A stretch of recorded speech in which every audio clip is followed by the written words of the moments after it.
Suami istri lagi bertengkar. Suaminya marah luar biasa pada sang istri, dipukullah wajah istri. Kemudian istrinya menangis, tiba-tiba terdengar bel pintu rumah berbunyi. Ketika istrinya membuka dalam keadaan sembab matanya, ternyata ibunya sang istri. Suaminya dari kejauhan deg-degan. Ya Allah, istriku ini pasti ngadu ini sama mertuaku ini nih, bahwa tadi baru dipukul. Orang tuanya tanya kepada si perempuan ini, anakku kenapa?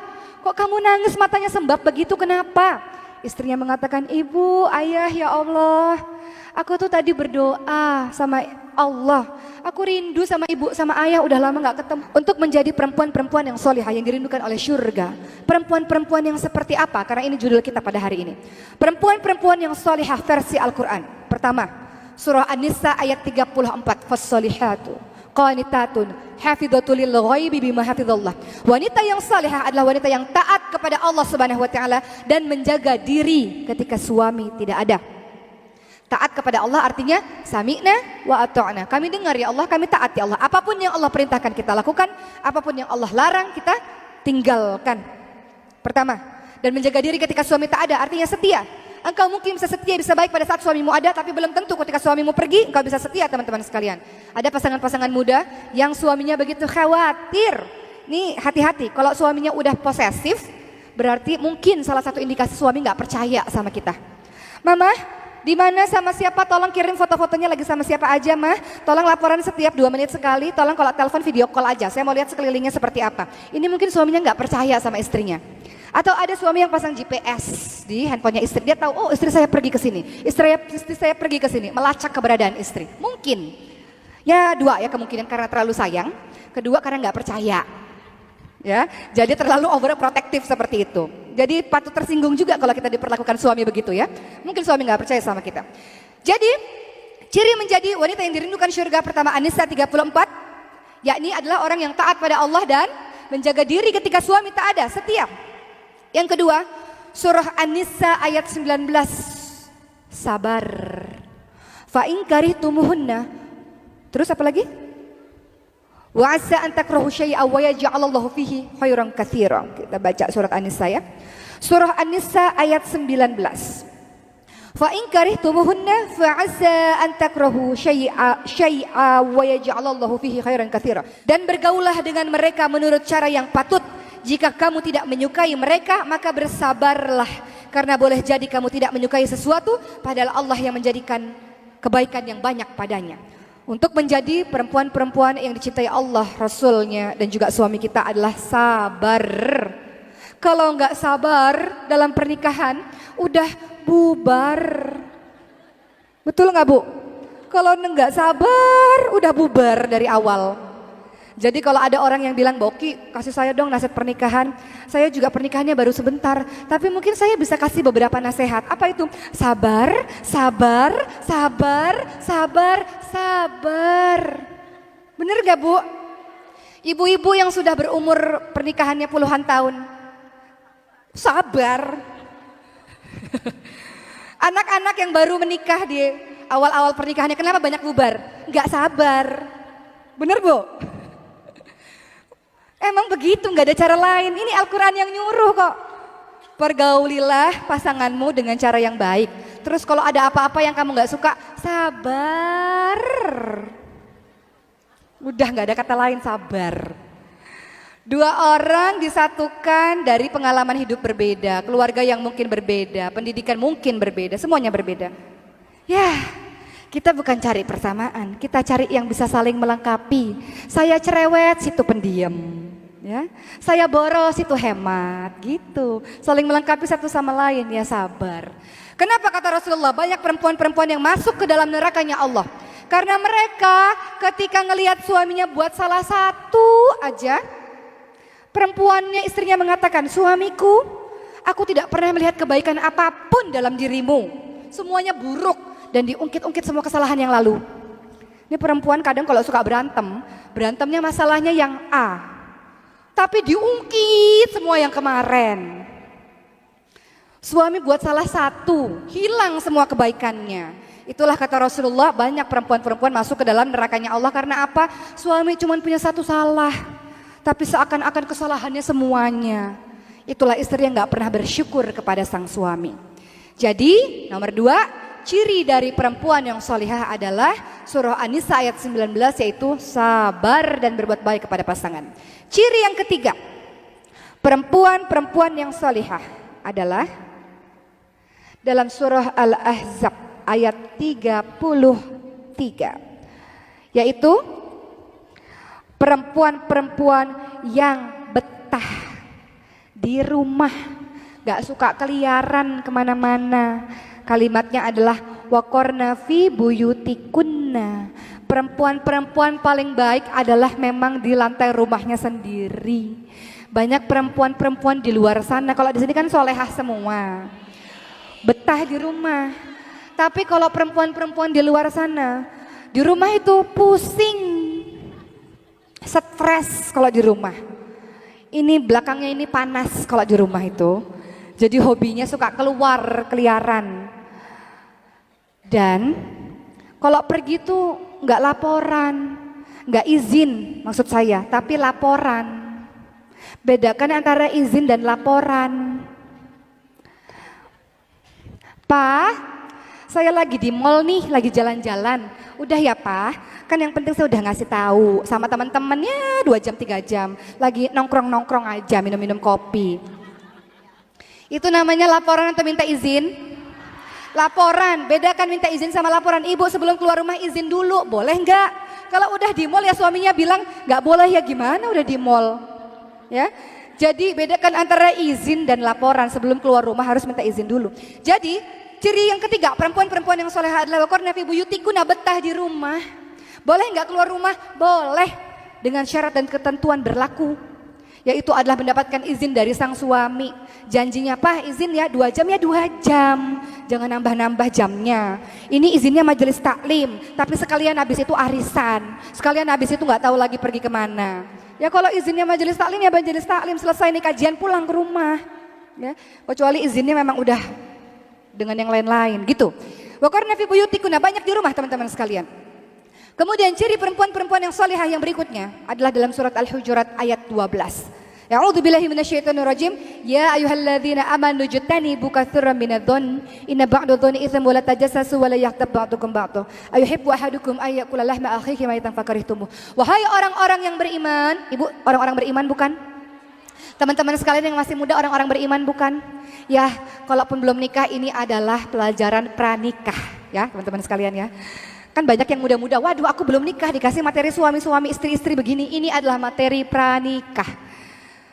Apa yang dikatakan dalam surah Al-Hujurat ayat 12, ibu-ibu sekalian? Wahai orang-orang yang beriman, jauhilah kebanyakan dari prasangka, karena sebagian dari prasangka adalah dosa. Tuh, yang suka suuzon, dikit-dikit suuzon, dikit-dikit suuzon. Suami pulang telat suuzon, suami nggak ngabarin suuzon. Ini khususnya pada pernikahan muda tuh begitu. Dikit-dikit suuzon. Jauhilah kebanyakan dari prasangka, karena sebagian prasangka adalah dosa. Jangan cari-cari kesalahan dan jangan menggunjing.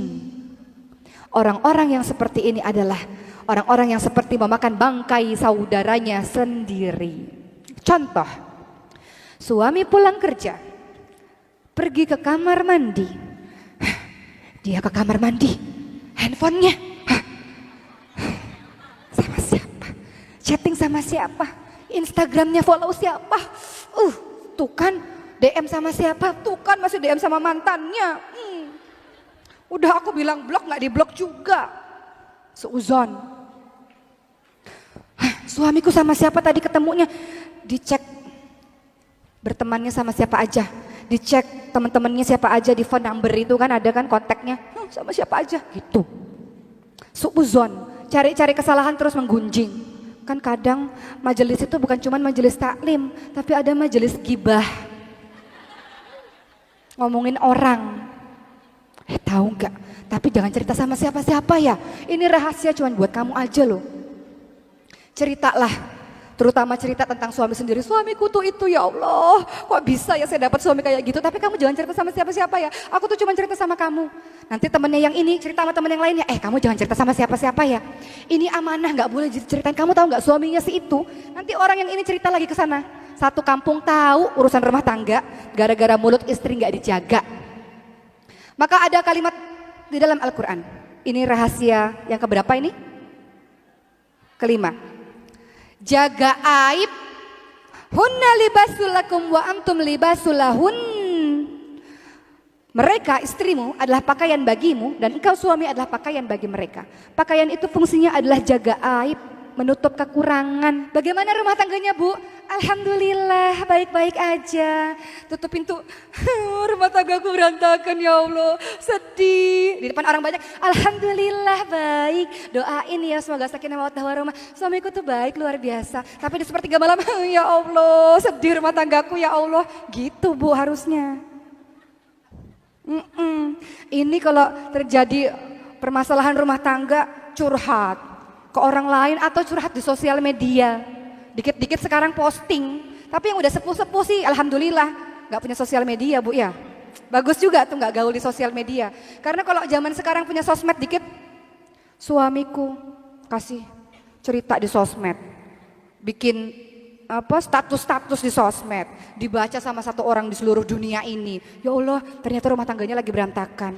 Akhirnya ada laki-laki yang baca, oh rumah tangganya lagi berantakan, aku pepetin gitu. Kesempatan, aku ini laki-lakiku tunggu jandamu dari dulu. Dari masa dia gadis ku tunggu jandamu, oh dia lagi ada problem, aku pepetin gitu. Membuka pintu syaitan, buka-buka rahasia rumah tangga, membicarakan aib orang lain.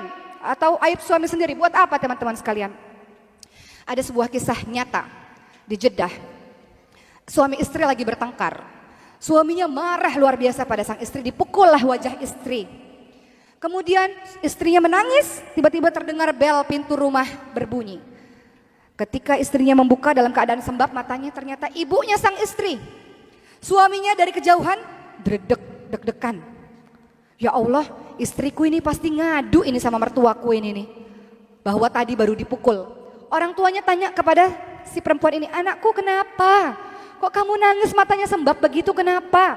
Istrinya mengatakan, ibu, ayah, ya Allah, aku tuh tadi berdoa sama Allah. Aku rindu sama ibu, sama ayah, udah lama gak ketemu. Aku tuh nangis karena aku rindu sama ibu, sama ayah. Taunya Allah langsung menjawab doaku, aku semakin terharu. Jadi aku nangis tuh, aku rindu sama ibu, sama bapak. Bahagia bisa ketemu sama ibu, sama bapak. Suaminya dari kejauhan, ya Allah nih istri. Padahal bisa loh istrinya ngadu sama orang tuanya itu.